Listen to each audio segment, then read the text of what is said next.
नमस्कार, मी स्नेहल चौधरी. आपण पाहतात LS मराठी. पाहूयात काही महत्त्वाच्या घडामोडी. जळगावमध्ये महापौरांच्या पतीकडून अधिकारी कर्मचाऱ्यांना आदेश दिले जात असल्याचा खळबळजनक दावा. मनसे महानगर अध्यक्षांची आयुक्तांकडे लेखी तक्रार करून चौकशीची मागणी. तात्काळ कारवाई न झाल्यास मनसे स्टाईलनं तीव्र आंदोलन करण्याचा इशारा.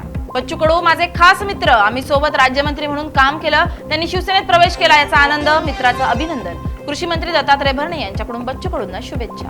जिशान सिद्दीकींचे वडील मोठे नेते होते, जिशान यांच्या पुढे पक्षवाढीसाठी फायदा होईल. कृषी मंत्री दत्तात्रय भरणे यांच्याकडून जिशान सिद्दीकींचं कौतुक.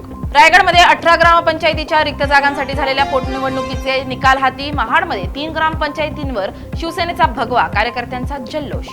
शिवाजी कोण होता पुस्तकावरून पुण्यात वाद. महाराजांचा एकेरी उल्लेख, इतिहासाची मोडतोड केल्याचा आरोप करत मुठा खोऱ्यातील सरदार घराण्याचे वंशजांचा आक्रमक पवित्रा.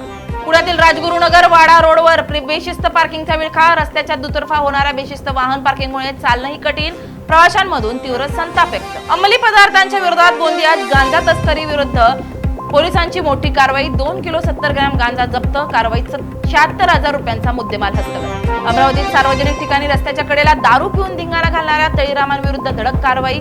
हिमाचल प्रदेशमध्ये कार 200 फूट दरीत कोसळली. कारमध्ये असलेल्या सर्व प्रवाशांचा मृत्यू. बुलढाण्यातील लोणार वडव गावात भीषण आग. 6 ते 7 शेतकऱ्यांची घरं जळून खाक. शेतकऱ्यांच्या घरात साठवलेला शेतीमालही भस्मसात. या होत्या काही महत्त्वाच्या घडामोडी. पाहत रहा LS मराठी.